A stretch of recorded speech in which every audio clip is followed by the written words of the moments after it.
Tired of the everyday routine? Ever dream of a life of romantic adventure? Want to get away from it all? We offer you Escape. Escape, designed to free you from the four walls of today for a half hour of high adventure. Escape, brought to you by your Richfield gasoline dealer and the Richfield Oil Corporation of New York.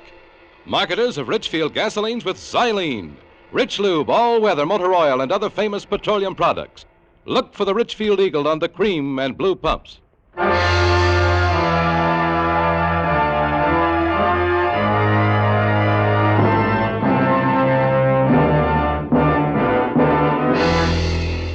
Tonight, we escape with a story of the murderous priests of a weird cult hidden in the barren deserts of Mexico, as Gouverneur Morris tells it in his famous tale, The Footprint.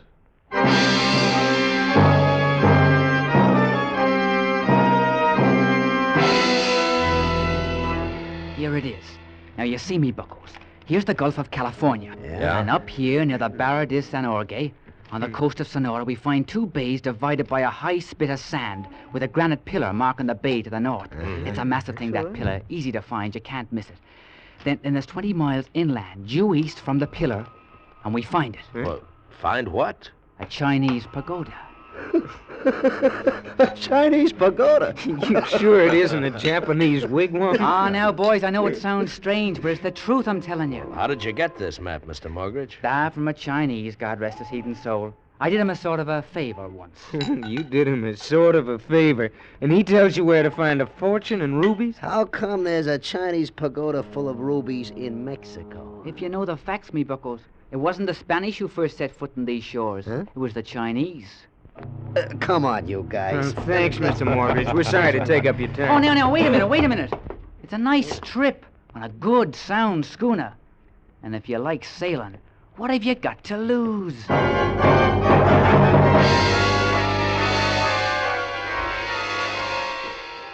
And there was nothing to lose except the $200 a head he charged to outfit the schooner. And that was cheap enough for a summer's cruise, and we all liked sailing. Well, we took it easy after we left San Francisco, heading around the Cape of Lower California, hitting La Paz, and then up and across to Guaymas, and on into the northern part of the Gulf. And after 2 weeks of searching for a pair of bays marked by a granite pillar, we finally anchored in a small inlet to look for fresh water. Yeah, the relief from constant sailing was good. Come on. Draw a card, will you, Chris? Yeah. Jim, you're blitzed. Yeah, You're a lousy card player. you're just lucky, Pinhead. And that makes 500 you owe me. Yeah. I'll pay you when we find the rubies. You deadbeat. Chin up, lads. We'll find that pillar yet. Ah, nuts, Morgridge. We've looked into 50 of these bays. Why don't you cut out the act? What are you talking about, lad? Just come right out and say it. You cooked up this whole deal as a meal ticket. You can't see anything through those binoculars except what we've already seen 100 times. There isn't a hunk of granite in 500 miles. You know it. Well, to think the thought could enter your mind. Why, I'm as put out as any of you. But now's the time to persevere, and we'll find it. Skip it. Come on, Morgridge. deal. Hey, wait a minute. Now, there's something for you. What? There's a boat heading into the bay. We scrambled up to Morgridge at the bow. Boats were rare this far up the Gulf. She was just rounding into the bay a quarter mile off. She looked like one of the fishermen we'd seen down by Guaymas, but not quite. Better one of you get the guns out of the locker. There's no use taking any chances. I'll get it. By the time Meph came back with the guns on deck, the stranger was close inshore. And as she came about, we saw him through the binoculars, seated on the open stern, holding a yellow umbrella to keep off the sun. A Chinese dressed in gleaming white. He was mountainous with fat, and his big, round, smiling face glistened with sweat. Another Chinese, stripped to the waist, came out of the big cabin, lowered a dinghy, and hopped in. The big Chinese swung his rolling fat over the rail. We watched the fat man being rowed into shore and continued watching as the dinghy skipped back to the boat which headed out to sea. Until it rounded the horn of the bay, the Chinese just stood there. And then he picked up his yellow umbrella, turned, and waddled across the beach, lumbered over a dune, and was gone. Oh, what do you make of that? I don't know, but now's the time to find out. Let's go ashore.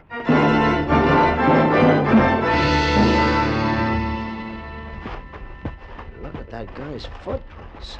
He must weigh a ton. You said it, man. Come on, boys, this way. Up the dune. Yeah, I can't run that fast in this stuff. Hey, boys! Boys! Huh? What's got into him? Well, get up the dune and we'll find out. Come on. Call me a liar, will you? What? Call me a cheat. Call the map a phony, will you? Look. What? Why, it's the pillar. The granite pillar. No wonder we couldn't find it. It's almost buried in the sand. Will you look at the size of it? The rubies, boys, we've as good as got 'em. What about our fat friend? Looks like he has the same thing on his mind. We follow him, me buckos. It's 4 with guns against a yellow umbrella. Come on, lads.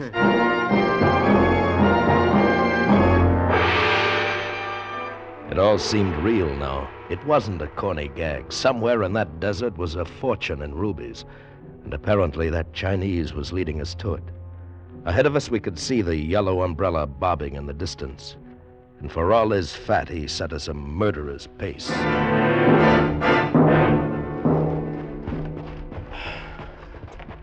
Hey, why doesn't he stop? This is killing me. He will, but we got to pull closer to him. Save your breath. But he didn't stop. He kept it up the rest of the day. And the sun was like a red-hot iron on our backs, and the heat waves danced off the desert like crazy devils. For a while, just before the sun set, the heat threw up a mirage, and the fat bulk of the Chinese seemed to waddle through the sky. And then it was dark, and we lost him. Until... Hey, look. He's coming back. What? It's the Chinese. I come back to say I go 20 miles without no stop.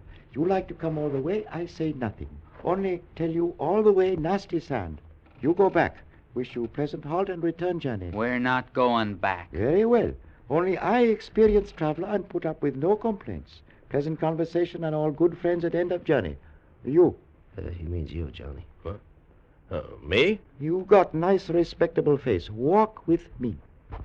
Okay. My name, Sang-Ti. Very fine, rich Chinese merchant. Well, where do you come from? No matter. Where I go is important. Chanchan, very fine holy place to end days in. Holy place? Oh, yes. You see, I am dedicated to high gods by parents when very little boy. Oh. They ask high gods I be given very fine, successful life. It is accomplished. Now must pay our promises of parents to high gods. Well, you're very lucky. Luck. On 45th day of 45th year, I kneel before priests of high gods, pray before sacred rubies of Holy Grey Spirit, reflect on insignificance of life, and am soon strangled. What? Strangled? I give you honest word, being strangled at 45 is no joke. But cannot break promises of dead parents. Well, maybe so, but I can't... arrange for you and friends to see ceremony. It is very dignified, interesting occurrence. Excuse me now. Please, I meditate. He folded his hands inside his sleeves, dropped his chin on his chest, and drew ahead. We couldn't keep up with him, and 3 hours later we were still following the black holes the fat Chinese's feet had left behind. It was just an hour before dawn when we finally saw it.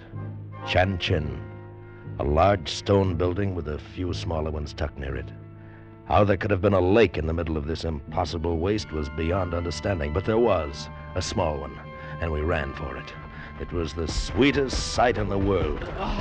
We sucked it up with our paws and mouths, lay in it, patted it, kissed it.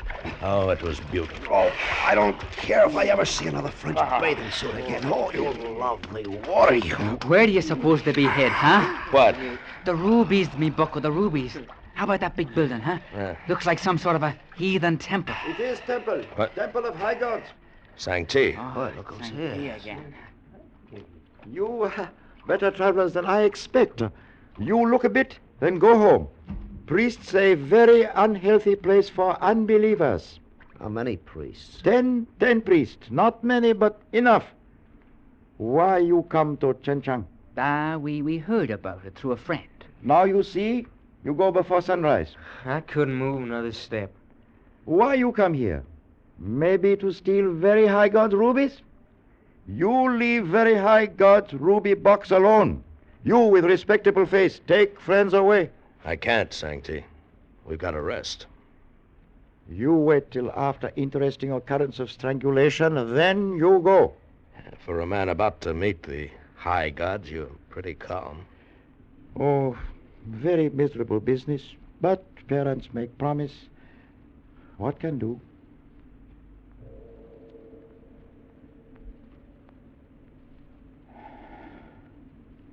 It is time.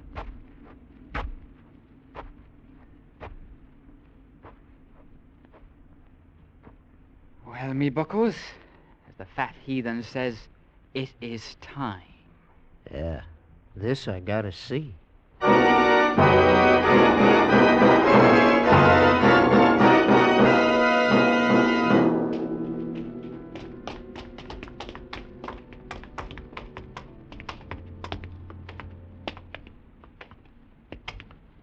Black as pitch. You see anything? No. Hey, wait. You hear it? Easy. Sounds like it's coming from somewhere in front. Hey, look at that up there ahead. You see? Looks like it's suspended in midair. Holy... It's the rubies, me buckos. Gold casket studded with them.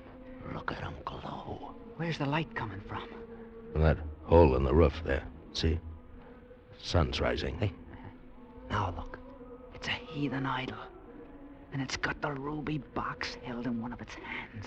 And in the other hand, a snake. A little gray enamel snake. Hey, watch it. Somebody's coming. A row of green-robed priests, eyes closed in silent prayer, began filing into the circle of light. One of them stepped in front of the idol, held up a long gray cord as if for the idol to see. The circle of light widened, and we saw the kneeling form of Sancti. He wasn't smiling now. He looked sad and frightened. Hey, you don't think he's really gonna get strangled? You got me. Mata sa kamantu, mata sa kamantu. As if he'd been waiting for a signal, the priest stepped quickly in back of Sancti, looped the cord over his neck, and jerked. Watch out!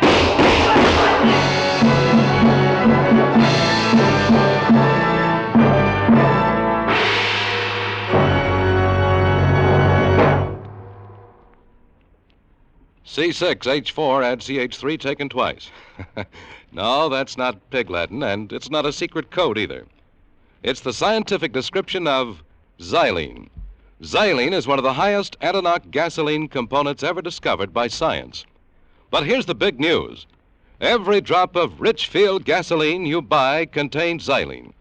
Richfield gasoline contains this super anthology component to take the knock out of hill climbing, to put a new wallop in your motor, to zip you out ahead in traffic, give you power to spare on the open road. And Richfield offers you two great gasolines to choose from, both with xylene. Get Richfield High Octane at regular price for the average motor, or Richfield Ethyl. Ethyl at its best for smooth, knockless performance in the highest compression motors. Get Richfield gasoline with xylene tomorrow. Stop where you see the Richfield Eagle under cream and blue pumps. And now we return you to Escape. You got him, Marge. You got the priest. The murdering hyena. Come on. Come on. Hey, careful. Them other priests in here somewhere. Sancti. Is he all right? No, his neck's broken. He's dead. Skip the fat heathen. One of you reach for the ruby casket. I'll get him. Holy Moses, that must be worth a fortune. Look out, Meph. The snake. The snake's not part of the idol. It's alive. Get away! Get away! The little gray snake struck at his hand like lightning. As Meph fell, it was already on the floor racing at Mogridge, who had grabbed the ruby casket. He smashed at it with his rifle butt, breaking the tail, and it slithered away under the idol. We looked at Meph. He was horrible, purple, like he'd been dead a week. We ran out into the desert.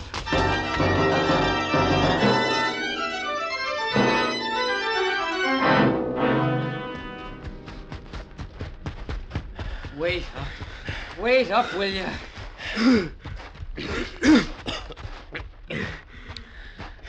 Oh, I can't keep this up me buckles. This thing is heavy. There. Let's see that casket, Mortgage. Look at him, Johnny. We're rich, you know that? We're rich. Doesn't it mean anything to you that Meph is dead? He's dead. Yeah, sure it means something, Johnny. It means only split it 3 ways. Is that all you can think about? What do you want to do? Send him his share? Forget I said anything. Let's get out of here. Now, lads, calm down. There's 20 miles of Devil's Playground between us and the schooner, and we gotta start using our heads. Well, Yeah, settle down, Johnny. It's gonna be a hot day.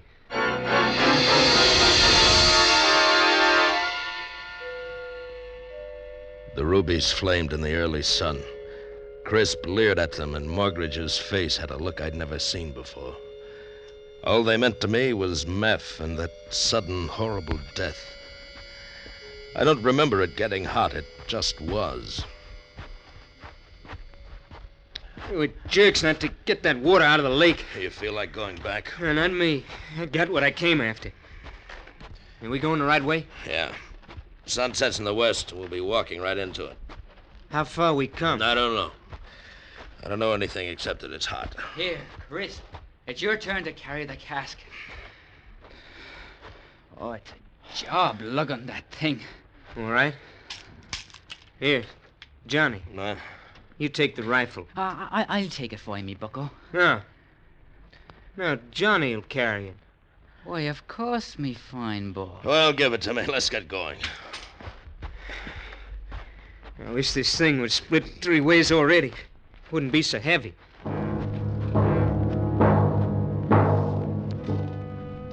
Seemed like the day was endless. The casket passed from Crisp to me and back to Morgridge. I got heavier each time. I didn't think of Meph anymore. The sun burned all thought of him out of my brain as it headed down for the horizon with maddening slowness. How much longer is it gonna hang there? It's enough to drive a man crazy. Hey, let's stop. I gotta stop. We can't stop. We'll never be able to get up. I'm no fat Chinese. I can't walk 20 miles without a stop. If only one of them late mirages was real. Look. Look, do you see it? Over there on the left. Yeah. Looks like somebody walking in the sky just over them dunes. Looks like one of them priests. Don't you see what it means? We saw the same thing when we were following Sang-Ti. I mean, one of them priests is following us? Yes, it's the casket. He wants the casket. Now, don't get all excited. Remember, we got the gun. There's only one of the devils. Just let him show. He knows we've got a gun. He won't show while there's still sunlight. He'll wait for the darkest time, just before the moon. Well, what could he do? I don't know what he could do, and I don't want to find out either. Johnny's right. That's when he'd try. Yeah. You know, I'm not as tired as I thought. We best be moving along, me buckos. Yeah. There goes the sun.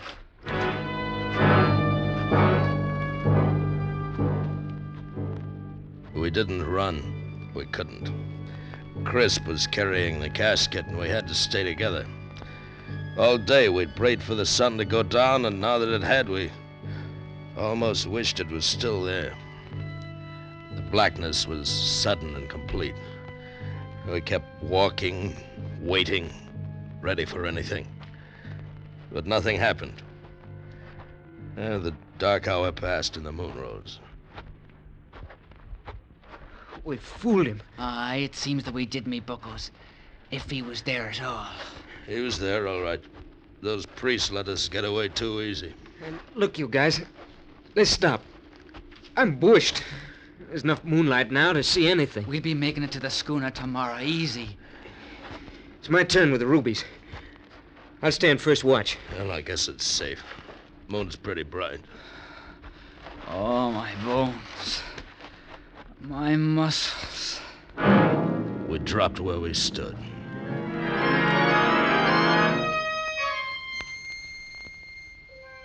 I think what woke me was the moonlight creeping under the brim of my hat. I felt cold. I sat up and saw Chris was asleep. His hat had slipped down over his face, but his fingers were still wrapped tight around the casket. And I looked across the desert and froze. Just for an instant, I saw a yellow face duck back behind a low dune. When I got to where it had seen it, there was nothing, not even a mark in the sand. But I had seen a face.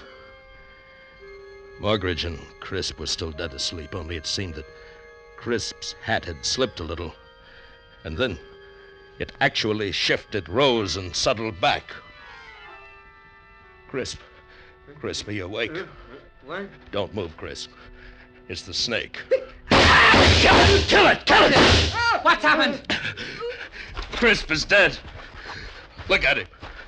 It was under his hat all the time. It's the little gray snake with a broken tail. That Chinese is hunting us down. Which way did it go? There. You see the track? You missed it? Yes, I missed it. And it's coming back. It'll keep coming back until it gets us. We gotta get to the schooner. Leave the casket, Morgridge. That's what they want. Hasn't it caused enough trouble? It takes a bit of trouble to get rich, Johnny, me boy. And I don't mind it a bit.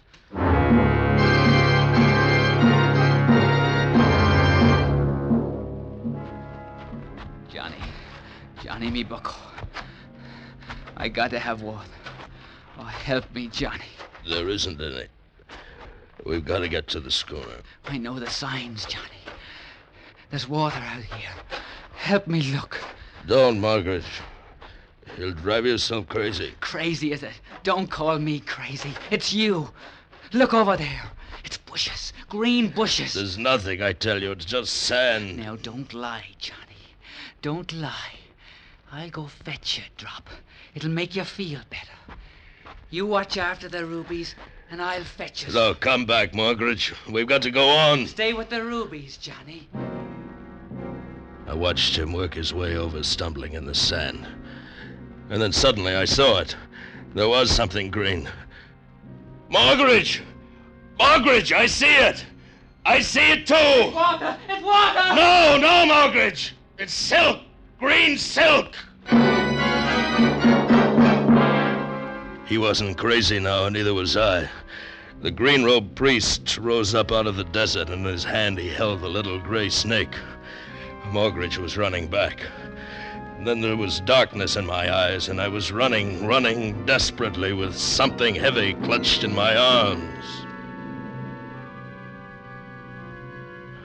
We only stopped when it was broad daylight, and the sense of fear came to an end. Is he following? No. That was a close one, the dirty heathen. Morgridge, do you feel it? What? The breeze. Oh, it's cool. It's a sea breeze. It's the Gulf, me bucko. We've made it. Look, I see it. The schooner. And there's a whole cask of water right in deck.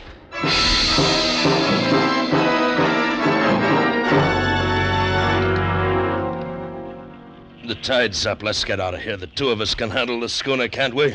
Even one. I done it many times. Johnny. Step away from the rubies, Johnny. What? Johnny, lad, you see the gun. Now step away from the rubies. Morgridge, you're kidding. You don't think I'd cut you in on a fortune in rubies for $200, do you now? Put down the gun. I didn't plan on you getting this far. I needed the three of you to carry the box. But now the box is here aboard the schooner. So step back to the rail, Johnny. Morgridge. Step back, Johnny. That's a fine boy. I realized everything now. Morgridge knew that Sang-Ti would come. He knew where the bay was in the fallen pillar. It led us like sheep.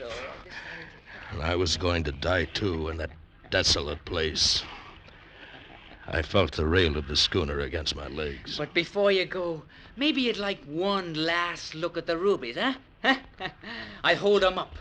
Oh, ain't they beauties? Then I saw it.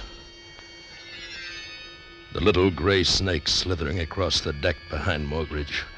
But he didn't see it. Ain't they beauties, Johnny? Look at the colors. Red like blood and worth a fortune that won't be divided. Won't be divided at all. And then the snake struck.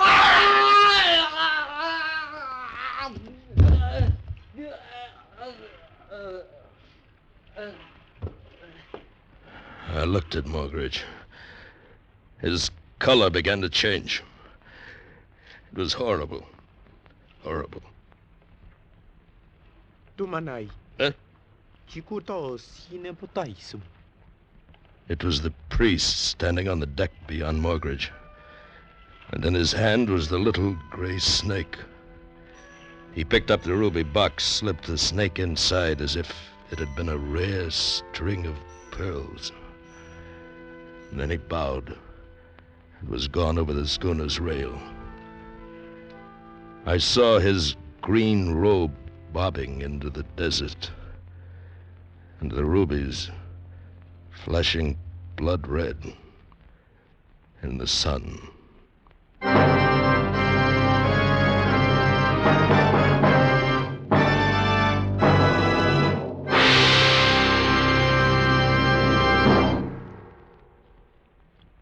You don't need a fortune teller to tell you this. From now on, you'll probably have to wait longer for a new car. So don't neglect the car you've got. See to it that all points have the protection they need to save wear and breakdown in hot summer weather. And to give you that needed protection, Richfield All-Point Safety Service is made to order. Richfield All-Point Service gives your car the sturdy protection of Rich Lube lithium lubricant, the premium lubricant that's better all ways. You'll get expert protection for your motor, chassis, transmission, differential, and wheel bearings. Lubrication that stands up under the toughest summer driving. If you have automatic transmission, you'll get top-rated Richfield automatic transmission fluid. And finally, as an extra precaution, you'll get a safety check on your battery, tires, spark plugs, and radiator. So tomorrow, stop where you see the Richfield Eagle on the cream and blue pumps. Get Richfield All-Point Safety Service. Escape is produced and directed by Norman MacDonald, and tonight has presented The Footprint by Gouverneur Morris, adapted for radio by Richard Chandley. Featured in tonight's cast were Bill Conrad, Charles Davis, Lou Krugman, Tom Holland, and Ramsey Hill. Special music arranged and played by Ivan Ditmars. Next week. You are creeping through the dark streets of Paris in the middle of the night.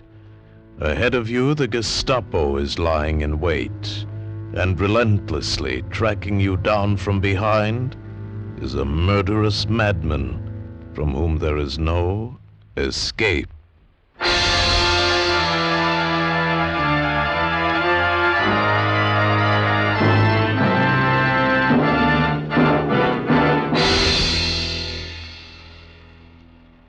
Next week at this time, the Richfield Oil Corporation of New York invites you to escape with the most unusual story of fright and terror in occupied Paris, as Marcel Aimé tells it in his unforgettable story, Crossing Paris.